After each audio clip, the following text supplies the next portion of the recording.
Hello, কে? দিদিভাই, আমি তুলি বলছি। তুলি আমার ছোট ভাইয়ের স্ত্রী।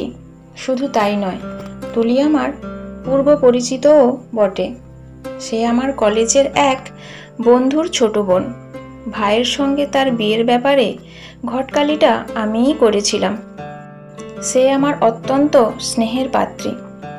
তবু এই সাত সকালে হাজার কাজের মধ্যে তার ফোন পেয়ে আমি একটু বিরক্ত। আমার বর সুমন এখন অফিস যাবে, ছেলের স্কুলে বেরোবার তাড়া। সব মিলিয়ে এই সকালে আমার নাটাঝামটা অবস্থা। তবু গলাটা যথাসম্ভব নরম করে বললাম, একটু পরে কথা বললে হয় না? জানোই তো সকালে হাজার কাজ আমার। মানে বলছিলাম, খুবই ইমার্জেন্সি কি? ওই বাবা হঠাৎই একটা কাণ্ড করে বসেছেন, যদি একবার আসতে পারো। এখন হবে না তুলি, আজ বাবানের স্কুলে এক্সাম আছে। আমি এদের সব রেডি করে দিয়ে তারপর তোমার ওখানে যাচ্ছি। সে তুমি যা ভালো বোঝো করো, আমার জানানোর কথা জানিয়ে দিলাম। আর তোমার ভাই তো জানো, অফিসের কাজে দুদিন আগে দিল্লি গেছে, এখন হয়তো ফ্লাইটে আছে। মনে হয় ঘন্টা তিনেক সময় লাগবে বাড়ি ঢুকতে। বাবা আসলে সকালে সেই যে মর্নিং ওয়ার্কে বেরিয়েছেন, এতটা বেলা হয়ে গেল এখনো ফেরেননি। ফোন করেছিলাম, সুইচ অফ বলছে। ঠিক আছে, আমি রাখি তাহলে। বাবা প্রতিদিন ভোর 5:30 নাগাদ মর্নিং ওয়ার্কে বেরিয়ে যান, 7টা 7:30টার মধ্যে বাড়ি ফিরে আসেন। আর এখন 8টা বেজে গেছে। চিন্তার বিষয় তো বটেই, কিন্তু আমার এখন অনেক কাজ। স্বামী অফিসে বেরোবে, ছেলের স্কুল আছে। বাবাকে নিয়ে বসে বসে চিন্তা করার মতো পর্যাপ্ত সময় আমার হাতে কোথায়? মাছ ভাজার গন্ধ বেরিয়েছে, আমি ছুটলাম রান্নাঘরে। গ্যাসের 3টে বার্নার জ্বলছে, ডাল, তরকারি, মাছ ভাজা। ভাত আগেই হয়ে গেছে। বাবানের ঘি আর মাছ ভাজা হলেই ভাত খাওয়া হয়ে যায়। কিন্তু তার বাবা তো আবার ডাল আর একটা নিরামিষ তরকারি না হলে মুখে রোচে না। ভাত খেতে বসেই সুর তুলবে। জানো রতু, আমার মা কত রকম তরকারি করত সেই সকাল থেকে উঠে। আমার ডাক নাম রতু, ভালো নাম রত্না। সুমনের মাকে নিয়ে এই ন্যাকামিটা কি অসহ্য যে লাগে আমার, কে জানে বাবু। 7 সকালে কবে তার মা উঠে পঞ্চব্যঞ্জন রান্না করে খাইয়েছে। হ্যাঁ, ছুটির দিনে সম্ভব, তাই বলে অফিসে যাওয়ার আগে সকাল 8:30টার মধ্যে এত কিছু করা সম্ভব? আর সত্যি কথা বলতে কি, আমি তো এসে থেকেই দেখছি তিনি অসুস্থ। তারপর ওই বাবানের জন্মের পর একেবারেই শয্যা নিয়েছেন তিনি। প্রথম প্রথম ধরে ধরে বাথরুমে নিয়ে যেতে হতো। রাত বিরেতেও রেহাই ছিল না আমার। দরজা খোলা রেখে শুতাম। উনি চেঁচাতেন আমার নাম ধরে, রত্না, রত্না। কি হলো কি, কখন থেকে ডাকছি, শুনতে পাচ্ছ না? এদিকে বাতে পঙ্গু হলে কি হবে, গলার জোর তো কমেনি একটুও। মনে মনে বলতাম, শুনতে পাবো না কেন, কাপড় চোপড় ঠিক করে তবেই তো আসবো। আপনাদের মা ছেলে দুজনকেই তো খুশি করে চলতে হয় আমায়। আরও কিছুদিন পর বেড প্যান দিতে হতো এই আমাকেই, কারণ আয়া তিনি রাখতে দেবেন না। এমনি একদিন বেড পেন ধরে সব কাজ সেরে সুরে আমি বাথরুমে গেছি পরিষ্কার হতে। সেখান থেকেই শুনতে পেলাম একটা উত্তেজক তর্কাতর্কি। বাবা বলছেন, আমার মেয়েটাকে একেবারে আপনার আয়া বানিয়ে ফেললেন দিদি। শাশুড়ির গলা পেলাম, শ্বশুর বাড়িতে শ্বশুর শাশুড়ির প্রতি কর্তব্য করলে আয়া হয়ে যায় বুঝি? সুমনও সেদিন ঝাঁঝিয়ে উঠেছিল বাবাকে। কোনোদিন বলবেন, এই যে সেই রান্না বান্না বাড়ির কাজকর্ম করছে, সেটাও চলবে না। আমি এই সব কাজ করিয়ে তাকে বাড়ির ঝি রাঁধুনি বানিয়ে ফেলেছি, তাই বলে এভাবে গোমুত পরিষ্কার করা? সুমন কর্কশ কণ্ঠে বলল, আমার মা আয়া রাখতে দেবেন না, তাহলে আমি কি করব বলতে পারেন? চাকরি বাকরি ছেড়ে দিয়ে কি বাড়িতে বসে মায়ের সেবা করব? কারণ আমি তো আর মাকে ফেলে দিতে পারি না। আত্মীয় স্বজন, পাড়া প্রতিবেশী তাহলে আস্ত রাখবে আমায়? আমার হয়েছে শাঁখের করাতের মতো অবস্থা। বেসরকারি চাকরি করি আমি, সবই তো জানেন। আমাদের চাকরির কোনো স্থিরতা নেই, একটু অনুষ্ঠানে ত্রুটি হলেই চাকরি শেষ। তখন বাড়িতে আয়া রাখার মতো ফুটনি থাকবে তো? এত অশান্তি মাথায় নিয়ে আমি কি করে আমার চাকরিটা বজায় রাখি বলুন তো? কোনো রকম কাপড় জড়িয়ে বেরিয়ে এসেছিলাম বাথরুম থেকে। বাবাকে বলেছিলাম, তোমাকে হাত জোর করছি বাবা, দয়া করে আমার সংসারে তুমি নাক গলাতে এসো না। একটু শান্তিতে আমাকে আমার সংসারটা করতে দাও। তাছাড়া আমি তো যাই তোমার বাড়িতে, তোমার এখানে এসে এত ঘোট পাকানোর কি খুব প্রয়োজন আছে? বিস্ময়ে বোবা হয়ে গিয়েছিলেন বাবা। দুবার ঠোঁটটা নড়ে উঠেছিল শুধু। কি বলতে চেয়েছিলেন সেটা শোনা হয়নি আমার। শোনার মতো মনের অবস্থাই ছিল না।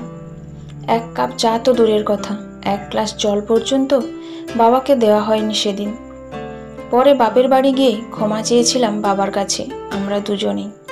কিন্তু তাতে আমার অপরাধের বোঝা কি কমে গিয়েছিল? বোধ হয় না।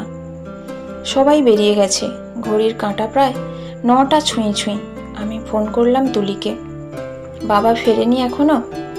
না, ফিরলে কি আমি তোমায় বলতাম না? ঠিক আছে, আমি যত তাড়াতাড়ি সম্ভব আসছি। মোবাইলটা রিং হচ্ছে, সুমন ফোন করেছে। বাবার খবর পেলে? না, আমি একটু ও বাড়ি যাচ্ছি, বাবার খবর পেলে জানাবো তোমাকে। রেডি হয়ে নিলাম। বাইরে বেরিয়ে ট্যাক্সি ধরলাম একটা। বেহালার উপেন ব্যানার্জি রোডে আমার শ্বশুর বাড়ি। সেখান থেকে আমার বাপের বাড়ি শ্যামবাজার 5 মাথার মোড়ে একটা রাস্তা। ট্যাক্সি পাওয়া মুশকিল। ভাগ্য ভালো যে পেয়ে গেলাম। ট্যাক্সিতে উঠে আবারও ফোন করলাম তুলিকে। বাবা কি এখনো? তুলি নেতিবাচক উত্তর দিল। তুলি এখন 8 মাসের প্রেগনেন্ট। এই অবস্থায় এটা কি করলেন বাবা? এতটা অবিবেচক তিনি কি করে হতে পারলেন? হঠাৎ মনে পড়ল সেই দিনের কথা, সেই যেদিন রবিবারের সেই পড়ন্ত বিকেলে আমার বাড়ি থেকে শুকনো মুখে বেরিয়ে এসেছিলেন বাবা। নাকি বেরিয়ে যেতে বাধ্য হয়েছিলেন? কতটা দুর্ব্যবহার আমি করেছিলাম বাবার সঙ্গে। ছেলেবেলায় বাবা ছাড়া 1 মিনিট চলতো না আমার। আমার যখন ক্লাস 9 আর ভাই তখন ক্লাস 3, আমাদের মা চলে গেলেন জটিল লিভারের অসুখে। তারও আগে বছর 2 অনেক ভুগেছিলেন মা। তখন বাবাই ছিল আমাদের সব কিছু। মাধ্যমিক পরীক্ষার সময় অফিস ছুটি নিয়ে বসেছিলেন বাবা। বলেছিলাম, তুমি না থাকলে বাবা আমি পাশ করতে পারবো না। বাবা মেনে নিয়েছিলেন আমার কথা, কিন্তু তার বস মানতে পারেননি। আর তার দরুন প্রমোশন আটকে গিয়েছিল বাবার। সেদিন মনে হয়েছিল পড়া তৈরি করার সময় বাবা পাশে না থাকলে আমি অকৃতকার্য হব। আর বিয়ের পর কি মনে হলো, বাবা আমার শ্বশুর বাড়ি এলে সংসারে জটিল পরীক্ষার আমি মুখ থুবড়ে পড়ব। সেদিনের ঘটনার পর আর কোনোদিন আমার বাড়িতে আসেননি তিনি, এমনকি শাশুড়ি মারা যাওয়ার পরেও না। ঠিক কতটা আঘাত দিয়েছিলাম আমি বাবাকে। কোথায় গেলেন বাবা? কত দূরে? কোন অনির্দিষ্ট ঠিকানায় গেলেন তিনি? আর কি কখনো? এসে গেছি বৌদি, ট্যাক্সি ড্রাইভার বলল। ভাড়া মিটিয়ে নেমে পড়লাম। দরজায় বেল দিতেই তুলি দরজা খুলে দিল। এসো দিদি। ভাই ফিরেছে? না, এখনো ফেরেনি। তবে একটু পরেই। হ্যাঁ, ভাই ফিরবে একটু পরেই। কিন্তু বাবা? সোফার ওপর বসে তুলিকে বললাম, বাবার ঘরটা দেখেছো ভালো করে? কোনো চিঠি? না গো, কিছু পাইনি। কিছু মনে করো না তুলি, বাবাকে কি কিছু বলেছিলে তুমি? জানি তো এই রকম কোনো অভিযোগ আমার বিরুদ্ধে আসবেই। তুমি রাগ করো না তুলি। আসলে বাবার মনটা খুব নরম ছিল তো, বিশেষত আমাদের ব্যাপারে, তাই জিজ্ঞাসা করছিলাম। বাবাকে আমি কি বলবো? সারাক্ষণ তো উনিই আমাদের বলতেন।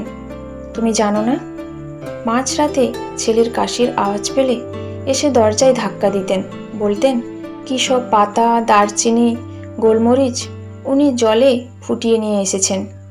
ঠিক আছে, মানলাম, ওটা খেলেই সব ঠিক হয়ে যাবে। কিন্তু তার জন্য কি সকাল পর্যন্ত অপেক্ষা করা যেত না?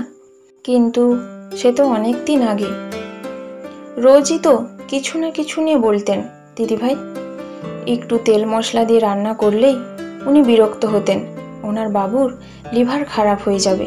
বললাম, আসলে মা তো লিভারের অসুখেই চলে গেলেন, সেই চিন্তা থেকেই হয়তো। সে না হয় বুঝলাম, কিন্তু ওনার আপত্তি তো মনে হয় সবেতেই ছিল। হাতে এক গাদা জামা কাপড়ের প্যাকেট দেখলেও উনি বিরক্ত হতেন। ঘরে ঢুকেই ওনার বেজার মুখ দেখতে হতো। বলতেন, আজ অনেক টাকা খরচ করে ফেললি না রে। মার্কেটিংয়ের আনন্দটাই মাঠে মারা যেত আমাদের। সহ্য করতে করতে তোমার ভাই বলে দিয়েছিল বাবাকে। গলার কাছে কি যেন একটা খচখচ করে উঠল আমার। বললাম, ভাই বলেছিল বাবাকে? কি বলেছিল? তেমন কিছু না। তোমার ভাই বলল, তোমার মাইনের সঙ্গে আমারটা তুলনা করো না বাবা, এটুকু অফার্ড করার ক্ষমতা আমার আছে। দম বন্ধ হয়ে আসছিল আমার। বললাম, তারপর? তুলি বলল, তারপর আর কি? বাবা ওই ছেলের সেন্টিমেন্টে সুরসুরি দিয়ে বললেন, তোদের আমি কত কিছু দিতে পারিনি না রে। আঘাত পেয়েছিলেন হয়তো, কিন্তু আমরাই বা কি করি বলো তো? ভালো লাগে সব সময় এই খরচের খোঁটা। মনে পড়ে গেল ভাইকে বেসরকারি ইঞ্জিনিয়ারিং কলেজে ভর্তি করার সময় এতটুকু কার্পণ্য করেননি বাবা। আমিও যখন যা চেয়েছি, গান শেখা, নাচ শেখা, সবেতেই উৎসাহ দিতেন। হ্যাঁ, এ কথা ঠিক, তিনি বাঁচাতে পারেননি আমাদের মাকে, কিন্তু চিকিৎসার ব্যাপারে এতটুকু গাফালতি করেননি কখনো। মায়ের কথা মনে হতেই তুলিকে জিজ্ঞাসা করলাম, বাবার ঘরের দেওয়ালে মায়ের যে ফটোটা টাঙানো ছিল সেটা আছে, দেখেছ? তুলি বলল, মায়ের দুটো ফটো ছিল তো, একটা মনে হয় নিয়ে গেছেন, আর একটা বাবার পড়ার টেবিলের উপর রাখা আছে দেখলাম। বললাম, চলো তো বাবার ঘরে। বাবার ঘরে ঢুকে দেখলাম সব একদম ঠিকঠাক। বিছানা দেখে বোঝার উপায় নেই যে কাল রাতে কেউ ঘুমিয়েছিল এখানে। তুলিকে জিজ্ঞাসা করলাম, কাল রাতে বাবা ঠিক করে খাওয়া দাওয়া করেছিল? তুলি বলল, হ্যাঁ, সবই তো ঠিকই ছিল। শুতে যাওয়ার আগে জ্ঞানও দিয়েছিলেন যথারীতি। বললাম, কি রকম? ওই বেশি রাত অবধি ফোন নিয়ে বসে থেকো না, বাবুরও তো সকালে ফ্লাইট। আমি বাবাকে বেশি কিছু বলিনি, বিশ্বাস করো দিদিভাই। শুধু বলেছিলাম, আপনার বাবু তো আর ছোট্টটি নেই, একটু ছাড়তে শিখুন এবার। মায়ের ফটোটা টেবিলের উপর থেকে তুলতেই 4 ভাঁজ করা একটা কাগজ পড়ে গেল মেঝেতে। দরজার বেলের শব্দ হলো ঠিক তখনই। তুলিকে বললাম, যাও গিয়ে দরজাটা খোলো, ভাই এলো মনে হয়। তুলি দরজা খুলতে চলে গেল, আর আমি বাবার হাতে লেখা ভাঁজ করা কাগজটা খুললাম। স্নেহের, তোরা ভালো থাকিস রে, আমিও ভালো থাকবো। ফেসবুকের বোধহয় সবটাই খারাপ নয় রে। স্কুলের কত পুরনো বন্ধুদের সঙ্গে যোগাযোগ হয়ে গেল জানিস? দীপ্ত, সৌরভ, বিভাংশু, শেখর। শেখর তো আবার বিয়েই করেনি, ওই প্রস্তাবটা দিল। বলল, কিরে, অনেক দিন তো হলো সংসার সংসার খেলা। বৌদিও গত হয়েছেন, ছেলেমেয়েরাও সব নিজেদের সংসার নিয়ে ব্যস্ত। থাকবি নাকি আমার সাথে আমার শান্তিনিকেতনের বাড়িতে? খুব মজা হবে। মাঝে মধ্যে এদিক সেদিক ইচ্ছে মতো বেরিয়ে পড়বো আমরা। রতু, বাবু, ওরা তো সব বড় হয়ে গেছে এখন, ওদেরকে ওদের মতো করে সংসারটা করতে দে। আমিও ভেবে দেখলাম, জানিস, একদম ঠিক কথা বলেছে শেখর। আর আমারও একটু নিরিবিলিতে নিজের মতো করে স্বাধীনভাবে বাঁচা দরকার। তোদের কিন্তু আমি সাবধান করে দিচ্ছি, আমাকে যেন আর ফিরে যেতে বলিস না। এই নতুন করে ছেলেবেলায় ফেরত যাওয়ার মুক্তির আনন্দটুকু কেড়ে নিস না। আমি তো আর হারিয়ে যাচ্ছি না রে, শুধু একটু নিজের মতো করে বাঁচতে চাইছি। দাদুভাইকে আমার ভালোবাসা দিস। আর তুলির কোলে নতুন যে আসছে তার জন্য অনেক শুভকামনা রইল। এখন ফোনটা সুইচ অফ করে রেখেছি, ওখানে পৌঁছেই ফোনটা চালু করে দেব। আমার জন্য অযথা ভাবিস না রে। নতুন অতিথি এলেই আমাকে খবর দিতে ভুলিস না যেন। ঝাপসা হয়ে গেছে আমার দু চোখ। ভাই এসে দাঁড়িয়েছে আমার পেছনে। অস্ফুটে বলল, দিদি, এটা বাবার চিঠি? কান্নায় গলা বুঝে আসছিল আমার। বললাম, হ্যাঁ রে ভাই, বাবা নিষ্কৃতি দিয়ে গেছেন আমাদের। আর অতিরিক্ত শাসন আর ভালোবাসার গুরুভার থেকে। শান্তিনিকেতনে তার ছেলেবেলার বন্ধুর শান্তির নির্টিতে জীবনের এই শেষ বেলায় তিনিও চান নিজের মতো করে বাঁচতেন। হতবম্ব হয়ে ভাই আর তুলি তাকিয়ে আছে আমার দিকে। ভাইয়ের পিঠে হাত রেখে বললাম, বাবা একেবারে সঠিক সিদ্ধান্ত নিয়েছে রে ভাই। আর সন্তান হিসেবে আমাদেরও তো উচিত তার এই সিদ্ধান্তটিকে সম্মান জানানো।